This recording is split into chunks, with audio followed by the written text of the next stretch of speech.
Students, today we are starting our very first chapter of geography. ठीक है, sorry history.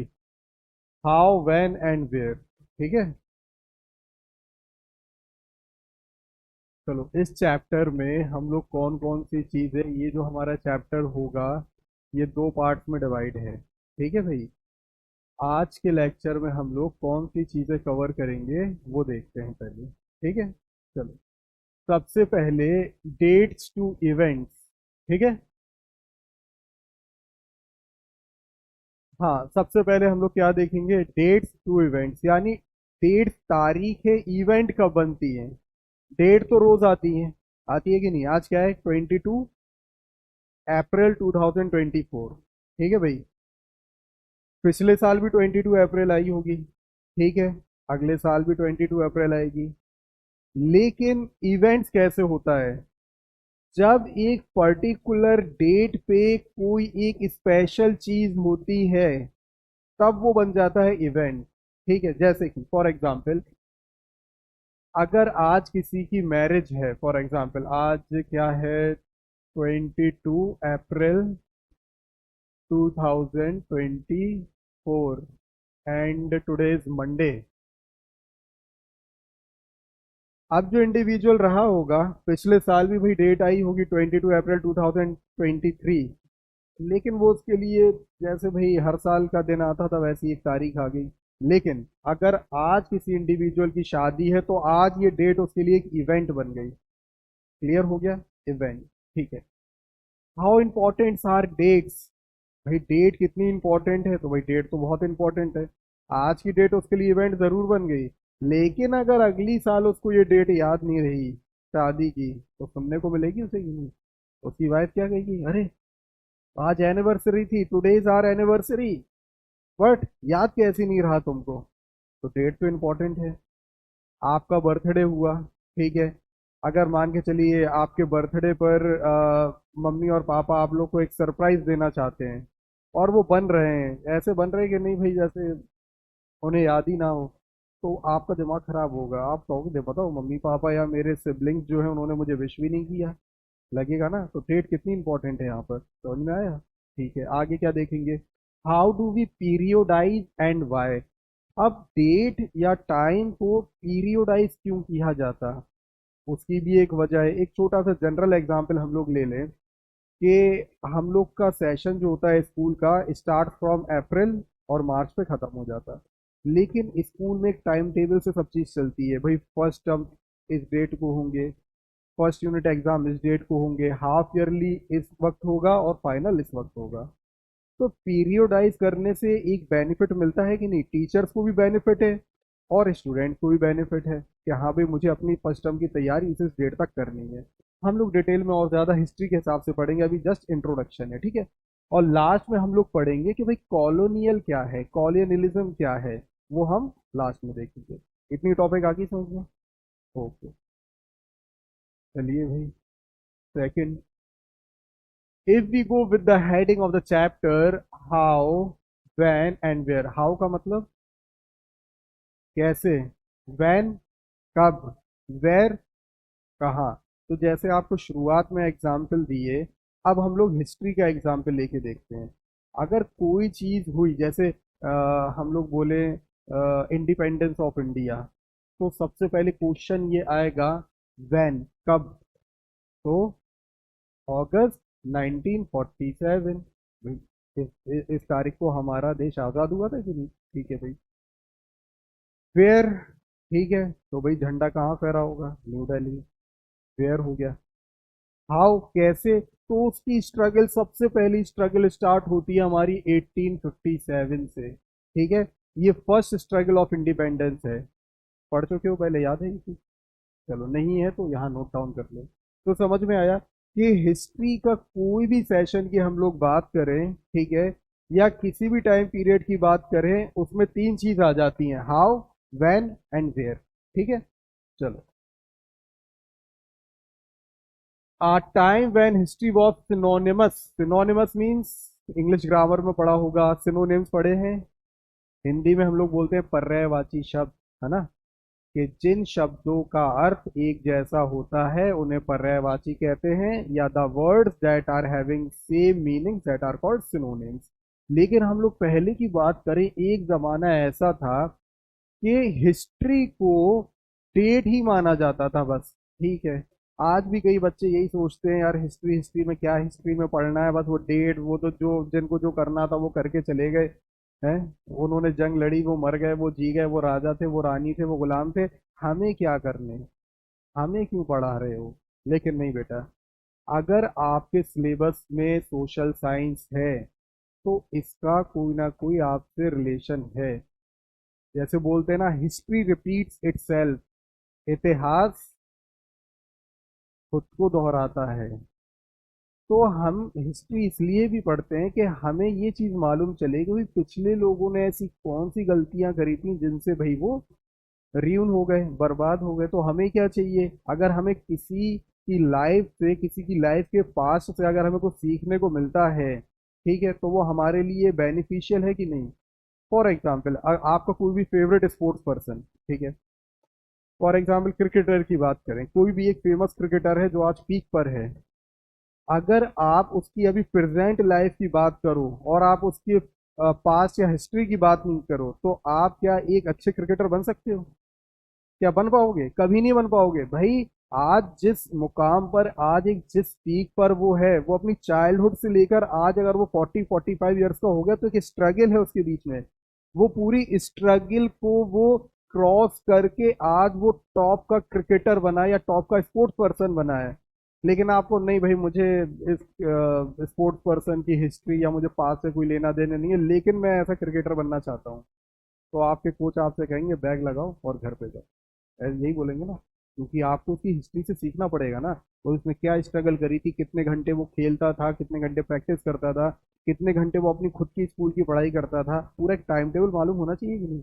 यही चीजें हम लोग देखेंगे कि एक वक्त था कि भाई सिर्फ हिस्ट्री को किस तरह माना जाता था, नहीं कि भाई ये तो डेट है और ये सिर्फ यहाँ कंपैरिजन करते हैं, भाई पहले क्या था आज क्या है, एंशियंट टाइम में क्या था, मीडिवल टाइम में क्या था, और आज मॉडर्न में क्या है। लेकिन नहीं, हिस्ट्री सिर्फ इतनी नहीं है, हर एक चीज में हिस्ट्री शामिल है। जैसे कि देखो, अगर हम लोग बात करें कि everything has a history when everything must have a time period, but it is actually incorrect. ठीक है, लिखा हुआ क्या है कि हर चीज का एक टाइम पीरियड है। जैसे हमने आपको एक एग्जांपल दिया क्रिकेटर का, अगर वो क्रिकेटर या वो स्पोर्ट्स पर्सन आज उसकी रैंकिंग फर्स्ट पर है, ठीक है, तो आज फर्स्ट जब वो आया, आज उसकी एज 55 ईयर्स है, क्लियर, तो आप उसके एक्सपीरियंस को आपको पूरे 55 ईयर्स लेकर चलना पड़ेगा। वो आपसे ये बोलेगा भाई मुझे 55 ईयर्स का, सॉरी, आज वो 55 ईयर्स का है और अगर उसने खेलना स्टार्ट किया, आज उसको 30 ईयर्स हो गए, तो वो क्या बोलेगा, मुझे 30 ईयर्स का एक्सपीरियंस है। तब जाके आज भाई वो 45 ईयर्स के ऊपर आज वो एक इतना बढ़िया क्रिकेटर बन पाया। क्लियर है? तो कोई भी एक्यूरेट डेट आप नहीं डाल सकते किसी भी टाइम पीरियड के लिए। जैसे तो कुछ एग्जाम्पल्स यहाँ पर आगे भी आएगा, कैसे टी या रेलवे, जो रेलवे लाइंस वगैरह डली, या जो पहली रेलवे लाइन हमारे जो ब्रिटिशर्स ने डाली थी, क्लियर, तो उसका काम पहले से हुआ होगा कि नहीं, कि नहीं आज बस ब्रिटिशर का मन कर रहा होगा कि चलो ठीक है एक रेलवे लाइन डाल लेते हैं, ऐसे हुआ होगा क्या? नहीं भाई, एक प्लानिंग होती है, एक स्ट्रेटेजी होती है, उसके बाद जाके चीजें ग्राउंड रियलिटी पर आती है। एक और चीज क्या है कि there was a time when dates were the crazy things for the historians about on which the rulers were crowned और बैटल्ड। पहले हिस्टोरियंस किन चीजों को सिर्फ लिखा करते थे, भाई ये राजा कब पैदा हुआ था, उसकी ताजपोशी कब हुई थी, वो मरा कब था, बस ये सब डेट्स लिख ली, आगे उसकी शादी कब हुई थी, बस ये काफी है। लेकिन जब आगे हम लोग पढ़ेंगे तो फिर हिस्टोरियंस ने अपना स्कोप और अपना व्यू बदला, कि ये एक मिसकंसेप्शन था। मिसकंसेप्शन यानी कि गलत फहमी, ठीक है। It was a misconception about history that it is only about memorising dates and that is why it's boring. लेकिन अभी आपको जैसे कुछ एग्जाम्पल्स दिए, जैसे इंडिपेंडेंस का एक एग्जाम्पल दिया, ठीक है, तो इंडिपेंडेंस हमको एक दिन में मिल गई क्या? इंडिया को या कोई भी देश जो इंडिपेंडेंट हुआ है, क्या एक ही दिन में आज़ादी मिल गई? क्या भाई सब लोग इकट्ठा हो गए, पूरे इंडिया से इकट्ठा हो गए और फिर ब्रिटिशर्स को बाहर निकाल दिया, उनको डिफीट कर दिया? नहीं भाई, जैसे बताया 1857, ये वो ईयर था जब पहली स्ट्रगल स्टार्ट हुई थी इंडिपेंडेंस की, और होते होते होते 1947 आ गया। ठीक है, तो सिर्फ डेट जो है या जो हिस्ट्री जो है, ये सिर्फ डेट की बात नहीं है। इसको अगर डेट समझोगे तो बोरिंग ही लगेगा, लेकिन हमें उसके पूरे बैकग्राउंड में जाना है। जितना इंटरेस्ट शायद आपको ये सोच के आया होगा कि हाँ भाई, किस किस का भाई कोई फेवरेट स्पोर्ट्स पर्सन है, हाथ ऊपर करो। ठीक है, किस में, नाम मत बताइएगा, कौन से स्पोर्ट्स में?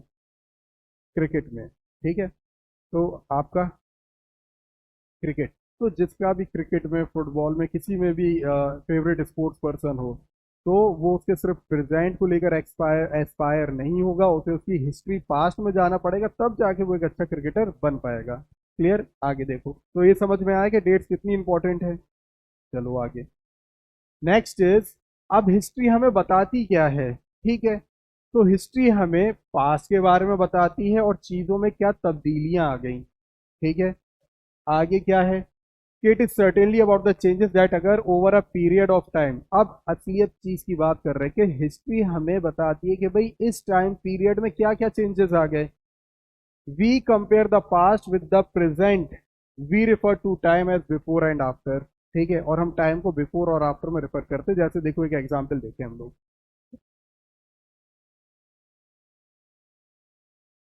बाइसिकल,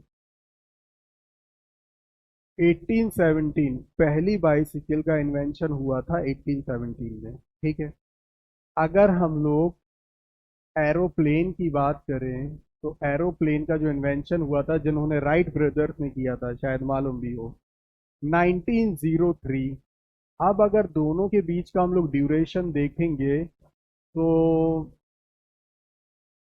ये शायद 1718 था, ये में से दोनों के बीच का जो ड्यूरेशन अगर आप देखोगे, दैट इज समथिंग 86 ईयर्स। ठीक है, तो ये आपको एग्जांपल दिया कि बाइसिकल का इन्वेंशन कब हुआ, 1817, और फर्स्ट एरोप्लेन का 1903। तो ये बिफोर और आफ्टर ही तो मालूम चला कि इस साल के इन दोनों टाइम पीरियड के बीच में भाई कितनी एक तरक्की, एक डेवलपमेंट हुई। साइकिल कहाँ चलती है? जमीन पर। एरोप्लेन आसमान पर। तो भाई टेक्नोलॉजिकल इन्वेंशन हुए कि नहीं हुए? Next, questions that are actually historical refers are back to the notion of time. अब कहीं पे भी हम लोग हिस्ट्री की बात करेंगे तो सिर्फ पास्ट ही की बात हो रही है। ठीक है, आगे क्या है? But time does not have to be always precisely dated. वही चीज अभी शुरुआत में बार बार रिपीट होती रहेगी, क्या? कि डे, जब भी हम हिस्ट्री के बारे में बात करेंगे, वो हमें पास्ट के बारे में तो बता ही रहा है, लेकिन हमें कोई भी प्रिसाइज यानी कोई भी एक एक्यूरेट डेट हम पूरे एक टाइम पीरियड के लिए नहीं लिख सकते। जैसे इंडिपेंडेंस का एग्जाम्पल दिया था। ठीक है, in terms of a particular year और अ मंथ, वही चीज है। Sometimes it is absolutely wrong to fix a precise time to process that what happens over a period of time. ठीक है, कि कोई भी चीज जो है जिसमें एक समय लगा है, 5 साल, 10 साल, जितना भी वक्त लगा है, उसको हम एक डेट में प्रिसाइजली कंक्लूड नहीं करते। देखो आगे, जैसे कुछ एग्जांपल्स दिए गए कि इंडिया में कॉफी पीना, ठीक है, या टी की बात करें, एक दिन में किसी ने पीना स्टार्ट नहीं करी। जैसे हम लोग टी की बात करें, तो टी की हिस्ट्री क्या आती है कि भाई ये जो चाइनीज थे, क्लियर, यहाँ से आई। एक दिन भाई कोई सो रहा था, पत्ता था वो किस में चला गया, गर्म पानी में चला गया, फिर उन्होंने पी के देखा, उन्होंने कि यार इसका तो जायका फ्लेवर बदल गया, फिर उन्हें मजा आने लगा, उन्होंने कि यार ये अच्छी चीज है। ठीक है, तो क्या ये एक दिन में हुआ? भाई चाइना से यहाँ तक आते आते एक वक्त तो लगा होगा। जैसे हमारे यहाँ अभी बात करें हम लोग, जंक फूड्स में हम लोग इटालियन फूड्स की बात करें, या चाइनीज फूड की बात करें, अगर हम लोग अपने नाना नानी या दादा दादी या एंसिस्टर्स की बात करें, क्या उस वक्त ये खाना था? एक वक्त लगा, आपकी जनरेशन तक आने में वक्त लगा उसको कि नहीं लगा? चाउमीन वगैरह आप पूछोगे अपने एंसिस्टर से, दादा दादी से, वो कहेंगे हमने तो देखी भी नहीं थी कभी ये चाउमीन होती क्या है। और कई बड़े बुजुर्ग तो ऐसे भी हैं जो आज भी नहीं खाते ये चीज़ें। वो कहते हैं अच्छी, गलत, गंदी चीज़ है, पेट खराब हो जाता। होता है कि नहीं होता? तो वक्त लगा, एक दिन में तो नहीं हुआ। हाँ, वो बात अलग है कि आपने आज खाया 22 अप्रैल को, लेकिन भाई वहाँ तो काफ़ी वक्त पहले ये सब चीज़ें चल रही थी। आगे देखो, how people got hear about things before newspaper began to be printed. ठीक है, अब न्यूज़पेपर की बात करें, जैसे हम लोग ने एक चाय का एग्जाम्पल लिया, भाई न्यूज़पेपर भी जो है एक दिन में थोड़ी ना आया होगा इस तरीके से, उसमें भी एक वक्त लगा होगा। न्यूज़पेपर डायरेक्ट नहीं आता, पब्लिश होता है, एक रिसर्च होती है, प्रिंटिंग होती है, उसके बाद आपके घर तक आता है कि नहीं आता। तो एक दिन में हम उसको डिसाइड नहीं कर सकते, एक डेट हम डिसाइड नहीं कर सकते। एक और एग्जाम्पल है हमारा कि on which date British rule was established और national movement started, changes took place in the society and economy. ठीक है, अगर हम लोग ब्रिटिश रूल की बात करें तो क्या एक दिन में स्टैब्लिश हो गया था? भाई वो लोग यहाँ पे आए, ट्रेडिंग कर रहे थे, ट्रेडिंग करते करते सी रूट से आए, ट्रेडिंग करी, फिर उन्होंने देखा कि भाई हमारी जो इंडिया है इसका तो कल्चर बहुत बेहतरीन है, ठीक है, यहाँ पर हर चीज आपको स्पाइसेस यहाँ मिल जाएंगी, यानी कि everything is available in India. Clear है? कश्मीर को देख लो तो भाई वहाँ की अलग बात है, अगर हम लोग साउथ साइड जाएं तो वहाँ पे बिल्कुल एक अलग ही जोग्राफिकल कंडीशन है। तो हर एक फेवरेबल कंडीशन उनको यहाँ पर मिली, एक दिन में उन्होंने यहाँ पर यहाँ इंडिया को इन्वेड नहीं किया था। समझ में आ गया इतना? देखो नेक्स्ट, अब जैसे यही कुछ आपकी फोटोज बनी हुई हैं, जैसे रेलवे लाइंस की बात बताई थी, एक दिन में सेटअप नहीं हो पाई। न्यूज़पेपर को बनने में टाइम लगता है, एक जर्नलिस्ट होता है, कहीं पे कोई चीज़ होती है, खुशी हो या दुख हो, वहाँ पे भाई वो इंटरव्यू लेता है, उसके बाद पब्लिशर पब्लिश उसको करेगा, फिर प्रिंट होगी, प्रिंट होने के बाद एक जो न्यूज़पेपर बॉयज होते हैं वो आते हैं और आपके घर पे न्यूज़पेपर दे के जाते हैं। सिर्फ हार्ड कॉपी की बात नहीं करें, अगर हम लोग सॉफ्ट कॉपी की भी बात करें, सॉफ्ट कॉपी यानी डिजिटल वे में, तो भाई उसमें भी वक्त लगता है ना। ठीक है, आगे। Why history is associated with string of dates. Reason बताया गया कि भाई अगर हम लोग जब भी हिस्ट्री पढ़ते हो उसमें डेट ही डेट, डेट ही डेट, डेट ही डेट क्यों है? पहले होता ये था कि there was a time when history was an account, this is one style of recording history, battles and big events. जो हमने आपको पहले ही बताया कि शुरुआत में सिर्फ कौन सी चीजें लिखी जा रही कि भाई राजे राजा जो है किंग, कब वो पैदा हुआ, कब उसकी शादी हुई, कब वो डिफीट हो गया, कब वो मर गया। तो एक पूरा का पूरा अगर हम किसी एक किंग के बारे में बात करें तो सिर्फ उसके बारे में वही हेडलाइंस लिखी हुई है, एक पूरी स्ट्रिंग बनी हुई है। ठीक है, आगे देखो। There was a time when history was treated only as an account of big battles, जो चीज अभी आपको बताई कि एक वक्त कैसा था कि सिर्फ बैटल्स, बड़ी बड़ी बैटल्स के बारे में लिखा हुआ है, उनके रूलर्स के बारे में लिखा हुआ है, उनकी ताजपोशी कब हुई, उन्होंने कब शादी करी, उनके यहाँ जो भी औलाद वगैरह हुई, बेटा या बेटी कब हुई, वो कब उन्होंने कौन सी लड़ाई लड़ी, वो कब मर गए, और उनके मरने के बाद उनकी राजगद्दी किनको मिली। ठीक है, यही सब चीजें आप लोगों ने शुरुआत से पढ़ी हुई है। ठीक है, आगे देखो। लेकिन ये जितनी भी चीजें हुई हैं इनमें वक्त लगा, जैसे हम लोगों ने यहाँ पर पढ़ा, क्या वक्त पढ़ा, क्या चीज पढ़ी कि उसकी ताजपोशी हुई, और यहाँ हमने क्या पढ़ा कि वो मर गया। तो क्या एक ही दिन में हुआ ये कि आज उसको ताज पहनाया गया सुबह और शाम को वो मर गया? अगर ऐसा हुआ तो फिर उसमें लड़ाइयाँ भी तो लड़ी, वो डेट कहाँ जाएगी? क्लियर है? ये सब चीजें मेंशन है यहाँ पर, तो एक वक्त लगा। We can only refer a span of time and an approximate period over which things changes become visible, यानी कि हम लोग पहले जो एक टाइम पीरियड में जो चीजें हो रही हैं सिर्फ उसको हम एज्यूम करते हैं, यानी कि उसके ऊपर हम स्टडी करते हैं, और जब वो चीज हो जाती है तब हम उसको डेट पे लिख देते हैं। जैसे आज़ादी 1947, स्ट्रगल तो भाई बहुत पहले से चल रही थी, लेकिन अल्टीमेटली जब आज़ादी मिली तब बिल्कुल आ गया 15 अगस्त 1947। ठीक है, चेंजिंग फोकस ऑफ हिस्ट्री, अब हमारी टॉपिक बदल जाएगी। ठीक है, अब हिस्टोरियंस ने क्या किया कि सिर्फ अब राजा महाराजाओं के ऊपर ही उन्होंने लिखना जारी नहीं रखा, अब उन्होंने अपनी कैटेगरी और फोकस चेंज कर दिया। ठीक है, क्या था उसमें? अब दूसरे इश्यूज के बारे में वो लोग लिखने लगे। वो इश्यूज क्या थे कि dates depends on events, if we change our focus of events, अगर हम अपना फोकस बदल लेंगे इवेंट से। जैसे देखो, हम लोग अभी किसी एक इवेंट के बारे में सोच रहे हैं, फॉर एग्जांपल एक इवेंट हम लोग ने राजाओं के बारे में सोच रहे हैं, तो राजा के बारे में आप क्या पढ़ सकते, क्या लिख सकते? भाई उनसे पहले कौन राजा था, उन्हें कब ताजपोशी मिली, उन्होंने कौन कौन सी जंगें लड़ी, वो किससे हार गए, उसके बाद फिर वो मर गए। लेकिन अगर हम लोग अपना स्कोप बदल के उनकी जनता के बारे में लिखें तो फिर बिल्कुल पूरी हिस्ट्री चेंज हो जाएगी। कि भाई उस राजा के अंडर में जो जनता थी वो खुश थी कि नहीं थी। क्लियर। वो ठीक है। तो ये सब चीजें, अगर हमने अपना स्कोप बदला, अगर हमने अपनी कैटेगरी बदली, तो हिस्ट्री जो है उसका मैटर पूरा चेंज हो गया।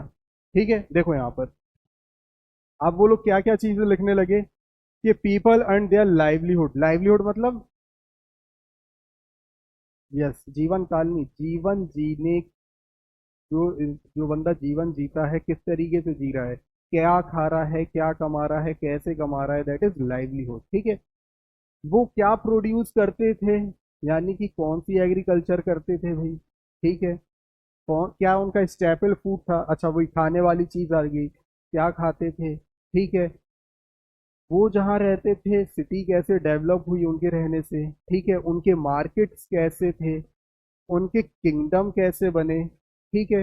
नए आइडिया कैसे स्प्रेड हुए, उनकी कल जहाँ वो रहते थे वहाँ के रहने वालों की सोसाइटी और उनका कल्चर कैसा था। अब आप देखो बिल्कुल हर चीज़ यहाँ पे बदल गई।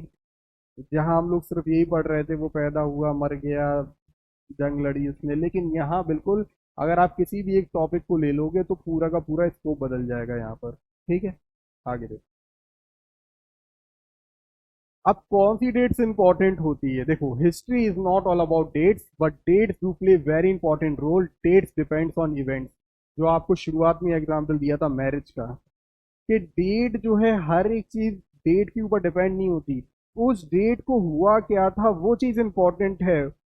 वो इवेंट उस डेट को स्पेशल बना देता। जैसे एग्जांपल बताया था बर्थडे का, आपका बर्थडे है, डेट वो स्पेशल होगी। अगर आपका बर्थडे उस डेट पर नहीं होता तो भाई कोई बात ही नहीं थी फिर।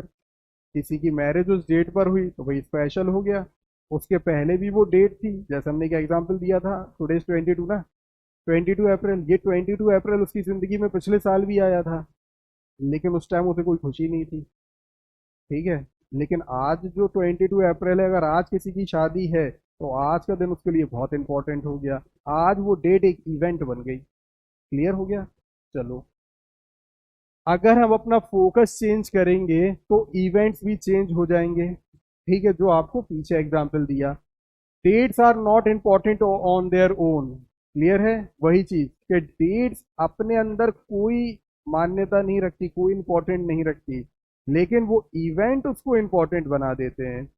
जैसे कि एग्जांपल दिया गया जलियांवाला बाग मैसेकर, जो कि हुआ था 1919 में, अमृतसर। ठीक है। जहां पर लोग इकट्ठा हुए थे किसके अगेंस्ट, रोल एक्ट एक्ट के अगेंस्ट। क्लियर। बैसाखी का दिन था। ठीक है। उस दिन क्या हुआ, जनरल डायर ने ऑर्डर दे दिए कि भाई इन लोगों को शूट कर दो। बात आ रही समझ में। अगर ये चीज उस ईयर या उस मंथ में नहीं होती तो क्या हम लोग इस डे को याद करते? नहीं करते, क्योंकि भाई अप्रैल जो है 1919 के पहले भी कितने अप्रैल निकल गए। ठीक है ना। लेकिन ये मिस हैपनिंग उस दिन हुई और वो हिस्ट्री में दर्ज हो गई, इसलिए हम लोग उस दिन से लेकर आज तक इस इवेंट को याद करते हैं। आ रहा है समझ में। चलो, if we change our focus of study or begin to look at new issues, new dates become important। अगर हम लोग अपना स्कोप बदल देंगे, जैसे अभी हम लोग पढ़ रहे हैं भाई, अभी हम लोग ने इसके बारे में पढ़ा है जलियांवाला बाग इवेंट के बारे में, तो देखो हाल के हाल स्कोप बदला, हाल के हाल हमारी मेंटेलिटी बदल गई। हाल के हाल बताया कि नहीं बताया कि भाई जनरल डायर था, उसने ऑर्डर दिया, दिन कौन सा था, बैसाखी का फेस्टिवल था, सभी लोग पीसफुल प्रोटेस्ट करने के लिए बैठे हुए थे। ठीक है।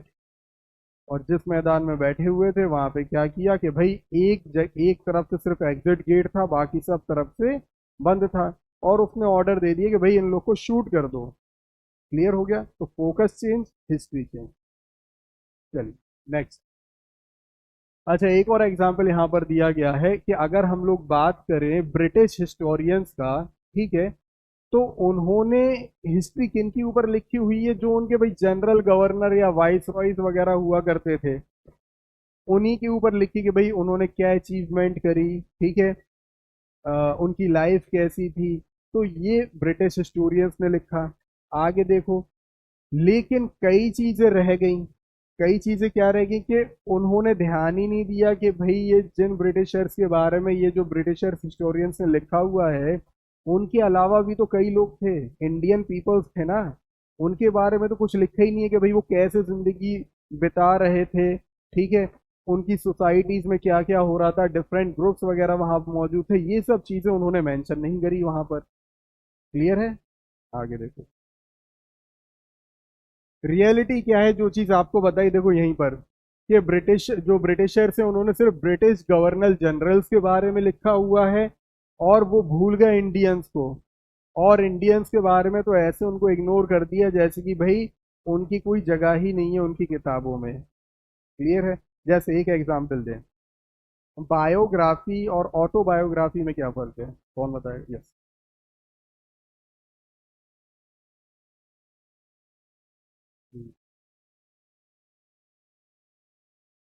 यस, ये डिफरेंस है।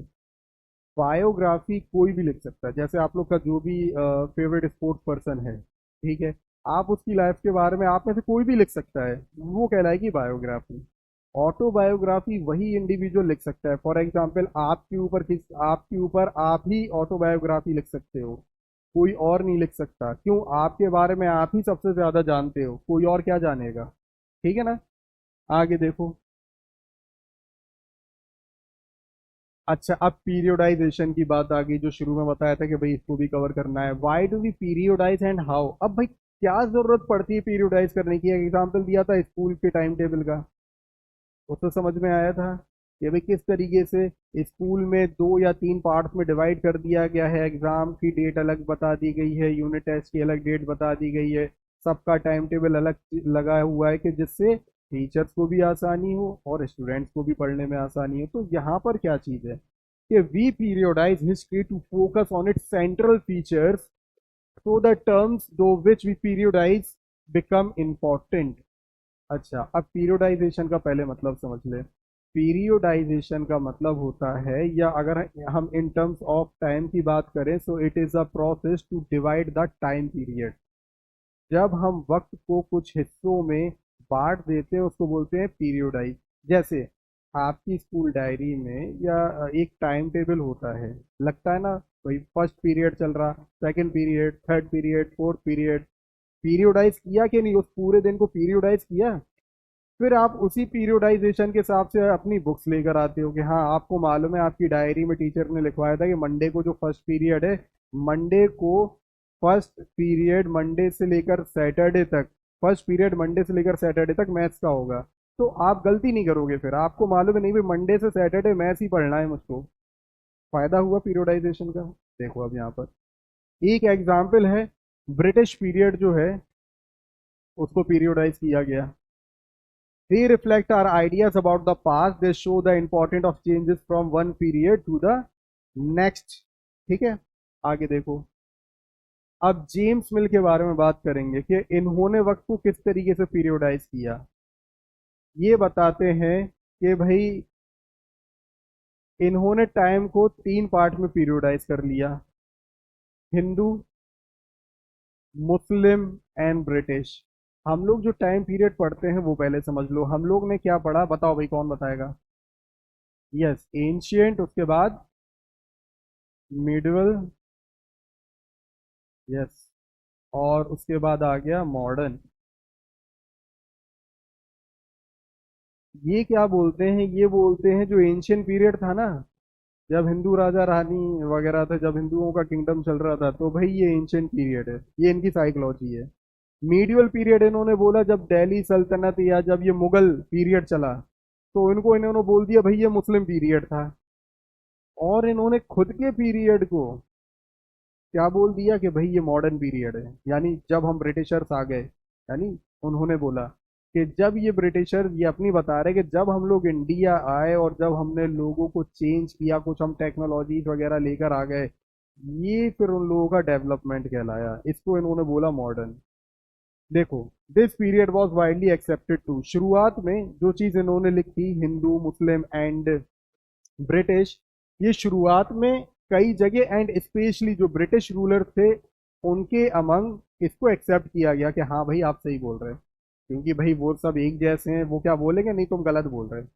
नहीं बोला उन्होंने कि यार बहुत बढ़िया, ताली बजाई, हाँ सर आपने बिल्कुल बढ़िया पीरियोडाइज किया। लेकिन आगे ऐसा नहीं है। अच्छा, अब मिल्स के बारे में जो अभी हमने आपको बताया, वो लिखते क्या है इस टाइम पीरियड के बारे में, वो लिखते हैं कि एंशियंट सोसाइटीज जो थी, यूरोपियन सोसाइटीज, यानी जो यूरोपियन सोसाइटीज हैं वो ज्यादा सिविलाइज थी एशियन सोसाइटीज से, जब तक वो एशिया में दाखिल नहीं हुए। इंडिया भी तो एशिया का पार्ट है, एशिया एक कॉन्टिनेंट है और इंडिया एक एशियन कंट्री है। तो पहला पॉइंट इनका ये था। आगे ये क्या बोलते हैं कि हिंदू और मुस्लिम का पीरियड, हिंदू मुस्लिम हमने बता दिया, हिंदू इन्होंने किसको कहा, एंशियंट पीरियड को, मुस्लिम मीडिवल पीरियड को। तो कहते क्या है, जो हिंदू और मुस्लिम का जो पीरियड था ना, ये रिलीजियस इंटॉलरेंस वाला था, यानी कोई किसी के धर्म को बर्दाश्त ही नहीं करता था। ठीक है, मुस्लिम हिंदू के धर्म को बर्दाश्त करने को तैयार नहीं, और हिंदू रूलर जो थे वो मुस्लिम के धर्म को बर्दाश्त करने को तैयार नहीं। ये मेंटेलिटी उनकी थी। अभी इस मेंटेलिटी को कैसे चेंज किया गया, या उन लोगों या दूसरे जो क्रिटिक्स थे उन्होंने इसके बारे में क्या कहा, वो हम लोग नेक्स्ट स्लाइड में देखेंगे। ठीक है, इन्होंने क्या बोला, कास्ट टैबू बहुत था। ठीक है, हिस्ट्री में पढ़ा होगा कास्ट के बारे में। ठीक है, taboo means misconception and superstitious practices, यानी अंधविश्वास, सुपरस्टिशियस जानते हो ना। ठीक है, तो क्या बोलते हैं, ये सब चीजें हिंदू और मुस्लिम के रूल में बहुत ज्यादा लोगों के ऊपर हावी थी। ये कौन कहता है, जेम्स मिल। ठीक है, उनकी फोटो पिछली स्लाइड में है। अब इन्होंने क्या बोला कि भाई हमारे आने पर, यानी जब हम आ गए, यानी ब्रिटिशर जब इंडिया आ गए, तो हमारी वजह से इंडियन पीपल सिविलाइज हो पाए। ठीक है ना, European manners, arts, institution and laws sector, और क्या कहने लाइक, किस तरीके से सिविलाइज हुए, भाई हमने उनको तौर तरीका सिखाया। ठीक है, हम नई नई आर्ट्स लेकर आए, हमने नए और अच्छे इंस्टीट्यूशन बनाए, हमारे कानूनों की वजह से यहाँ के लोग सिविलाइज हो पाए। तो ये मेंटेलिटी इस तरीके से उन्होंने पीरियोडाइज किया। अब असली चीज क्या थी वो हम लोग नेक्स्ट में पढ़ेंगे। और वो कहते क्या है कि भाई ब्रिटिश रूल के पहले, चाहे वो हिंदू डायनेस्टी या किंगडम वाला पीरियड हो, या मुस्लिम डायनेस्टी या किंगडम वाला पीरियड हो, वो पीरियड बिल्कुल अंधेरे वाला पीरियड था। कौन सा अंधेरा, रात वाला अंधेरा कि वो वाला अंधेरा, कौन सा जो हम लोग ने पीछे पढ़ा, क्या रिलीजियस इंटॉलरेंस है, कास्ट टैबूज है, सुपरस्टिशियस है। कहने लगे जब हम लोग आए तब आप लोग सिविलाइज हो पाए। ठीक है, अब ये क्या कहते हैं कि above conception of James mill could not be accepted. अब हम लोग आगे पढ़ेंगे कि ये सब चीजों से क्या आप सहमत हो, क्या मिल ने जो बोला, क्या सभी बातें सही बोली, नहीं बोली, कैसे, आगे देखो।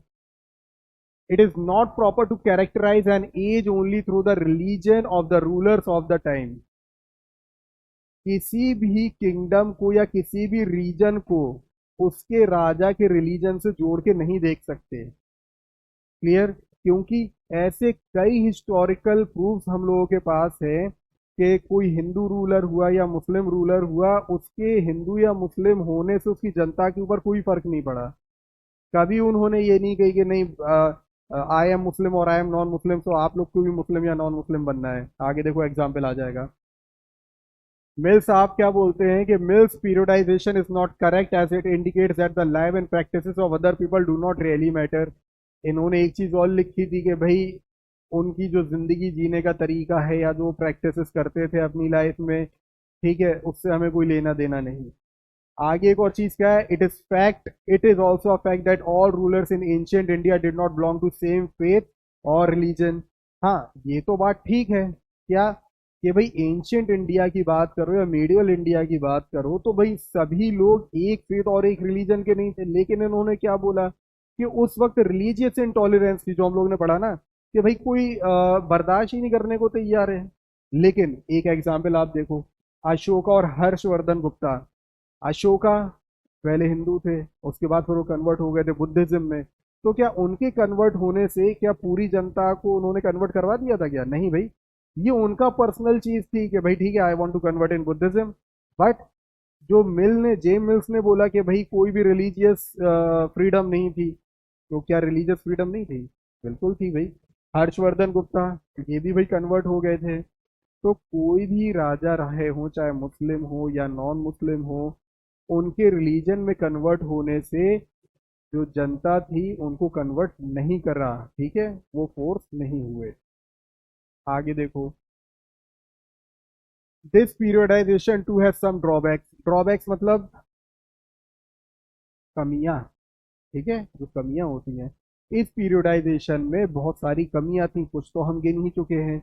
It was also borrowed from the west. अच्छा, अब ये जो था, ये तो भाई जिन्होंने लिखा हुआ था वो तो वेस्ट साइड से बिलोंग करते हैं ना, जेम्स मिल, ठीक है। और जैसे हमने पहले बताया कि अगर कोई भी इंडिविजुअल जो है कोई एक चीज लिखता है, बुक हो या कोई भी एक मूवी बना रहा है, क्लियर, और उसे मालूम है ये बुक या मूवी जो है ये भाई बाहर पब्लिश होने वाली है, सब देखेंगे, तो क्या वो अपना डार्क साइड भी उसमें पब्लिश करेगा जो वो बताना नहीं चाहता? कभी नहीं करेगा भाई।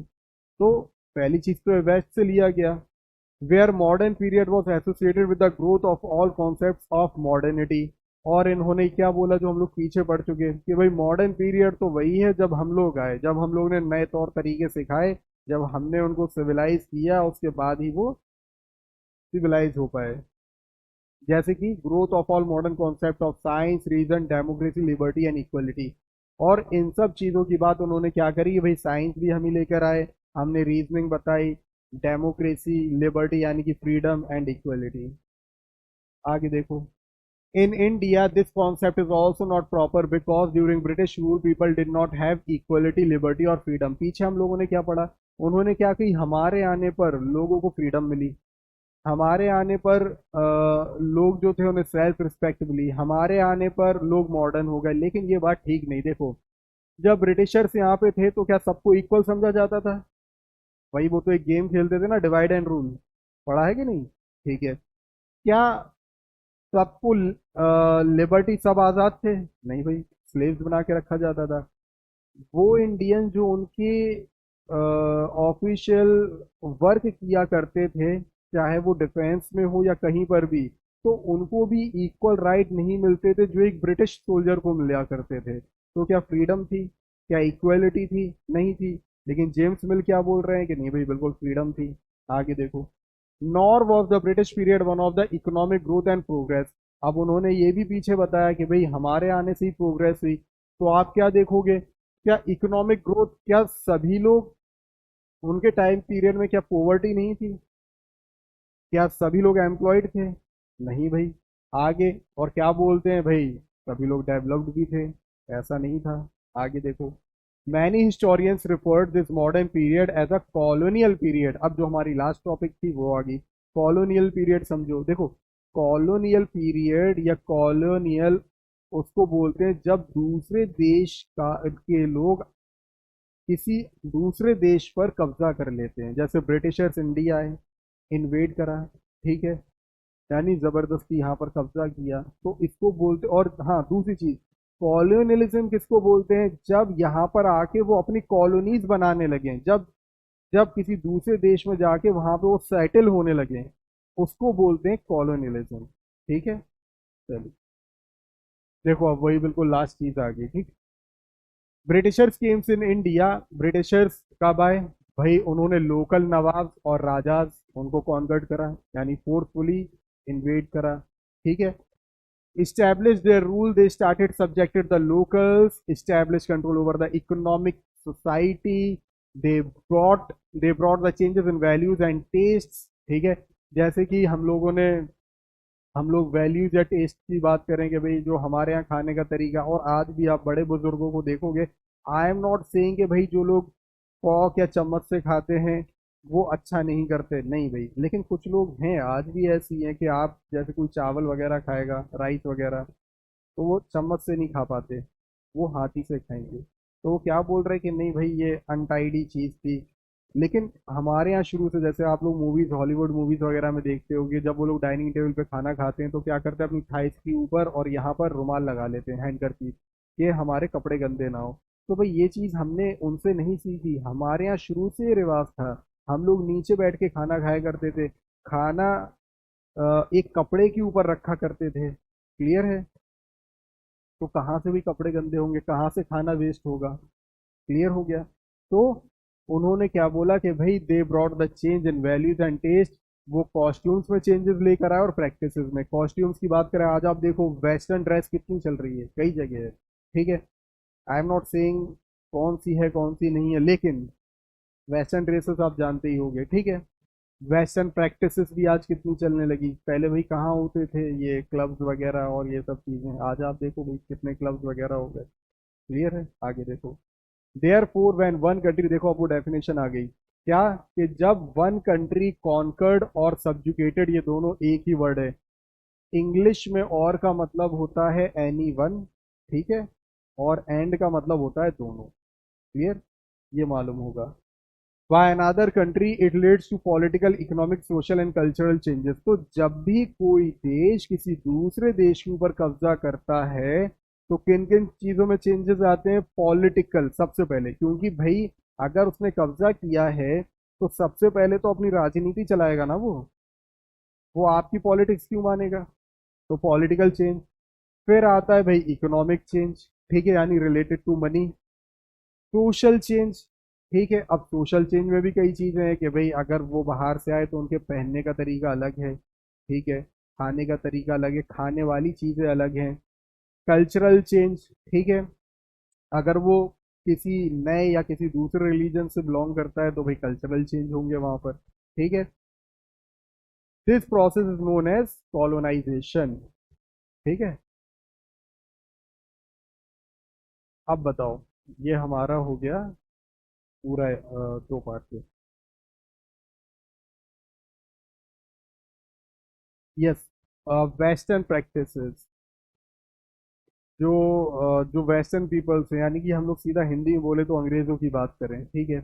तो भाई हमारे यहाँ कुछ रीति रिवाज हर चीज़ के अलग है, वहाँ पे अलग। फॉर एग्जाम्पल जैसे हमारे यहाँ जो एक गांव के लोग हुआ करते हैं आज भी और पहले भी, तो भाई क्या पहन रहे कि भाई धोती पहन ली, कुर्ता पहन लिया, सर पे एक टर्बन है, ठीक है।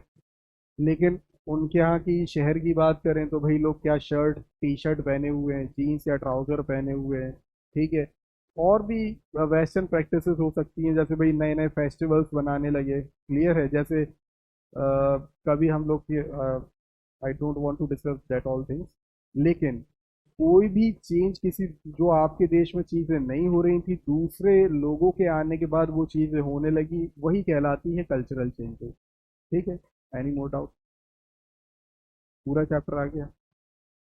आई थिंक ये दो पार्ट में है, ठीक है। तो जब भी आपकी दूसरी क्लास होगी तो हम लोग दूसरा पार्ट उसमें कवर करेंगे।